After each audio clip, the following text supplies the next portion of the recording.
अफवाहों के हवाले से खबर आ रही है कि भैया हो सकता है विराट कोहली, रोहित शर्मा जब ये ऑस्ट्रेलिया का दौरा होगा, 3 ओडीआईज होंगे, उसके बाद वो ओडीआई क्रिकेट को भी अलविदा कह दें and they be full time retired cricketers playing only the IPL. अफवाह के हवाले से आ रही है, there is no credible source to it, तो फिर take it with a pinch of salt और अ फिस्ट ऑफ सॉल्ट, क्योंकि रिटायर होंगे या नहीं होंगे कैन दे ओनली नो।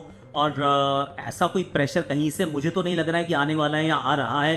और सडनली कि आप आईपीएल तो अच्छा कर रहे थे, यू हैड डिसेंट आईपीएल, अपने टेस्ट क्रिकेट को अलविदा कहा है और अब ओडीआई क्रिकेट तो 137 दिन के बाद हो रही है, तो suddenly why their places are under the spotlight, it's a big question. तो मुझे तो नहीं लगता कि ऐसा है पर्सनली, पर अगर ऐसा होता है तो पहली बात तो यही है कि शायद गलत फॉर्मेट को वो अलविदा कह रहे हैं, क्योंकि जब T20 को अलविदा कहा that was par for the course. आपने वर्ल्ड कप जीता, आपने कहा कि अब that's it, we are done. अगर ओडीआई को भी छोड़ना चाहते तो छोड़ सकते थे। Champions trophy was almost like a fitting finale कि आप एक आईसीसी इवेंट जीत के चले जाते हैं, पर उसके बाद आपने टेस्ट को छोड़ दिया और ओडीआई को अपने पास रखा, तो सडनली ये रियलाइजेशन हुआ कि 2 महीने की आईपीएल और उसके बाद 10 महीने में 10 दिन की क्रिकेट भी नहीं है, so not even 10 days of cricket. और उसके लिए अपने आप को मोटिवेटेड रखना, उसके लिए इंस्पायर्ड अपने आप को रखना, उस डिसिप्लिन को मेंटेन करना, this is going to be a tough job. और हो सकता है कि ये रियलाइजेशन कभी हो कि ये इस फॉर्मेट में, सिर्फ इस फॉर्मेट में कंटिन्यू करना मुश्किल है, या तो फिर आप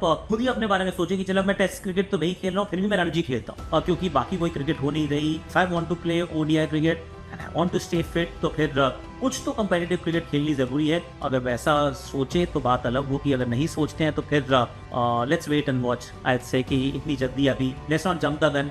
उन्होंने T20 जब रिटायरमेंट ली out of nowhere, test cricket of course out of nowhere, अब ओडीआई के बारे में क्या सोच रहे हैं, लेट्स वेट एंड वॉच। 2027 का जो विश्व कप है अभी दूर है, और ये बात भी सच है कि बहुत ज्यादा ओडीआईज नहीं होते हैं, this is the reality. Champions trophy जो ओडीआई टूर्नामेंट था, उससे पिछले 12 महीने में भारत सिर्फ 6 ओडीआई खेला था। उस चैंपियंस ट्रॉफी से आईपीएल तक हम सिर्फ 9 ओडीआईज खेल रहे हैं, तो हम खेल ही नहीं रहे हैं। तो हम अभी play very few ODI games ना हो, तो उसके लिए अपने आप को ऑब्वियसली फिट रखना इज अ टफ थिंग। पर अगर वो नहीं खेलते हैं 2027 का विश्व कप, अगर हाइपोथेटिकली हम सोचेंगे नहीं खेलने वाले, दे आर सेइंग कि हम नहीं खेल रहे, तो फिर मुझे तो लगता है कि आ जाएगा कोई ना कोई। ओडीआई क्रिकेट मेरे विचार में personally I feel is the easiest form of cricket as a batter. Test सबसे डिफिकल्ट है, T20 थोड़ा सा डिफिकल्ट है, और सबसे आसान जो है वो ओडीआई है। तो ओडीआई में चाहे शुभमन गिल के साथ यशस्वी ओपन करने लगे, या फिर मिडिल ऑर्डर में श्रेयस अय्यर आ जाएं, श्रेयस अय्यर अभी भी खेलते हैं, वो खेलते रहेंगे, कोई और भी आ जाएगा, चाहे वो ऋतुराज गायकवाड हो या रजत पाटीदार हो या कोई और भी हो। I mean there will be plenty of names. जब टेस्ट क्रिकेट में हमने मिस नहीं किया रोहित और कोहली को, तो ये बात तो आप मान के चलिए कि ओडीआई में तो बहुत ज्यादा मिस नहीं करने वाले हैं, क्योंकि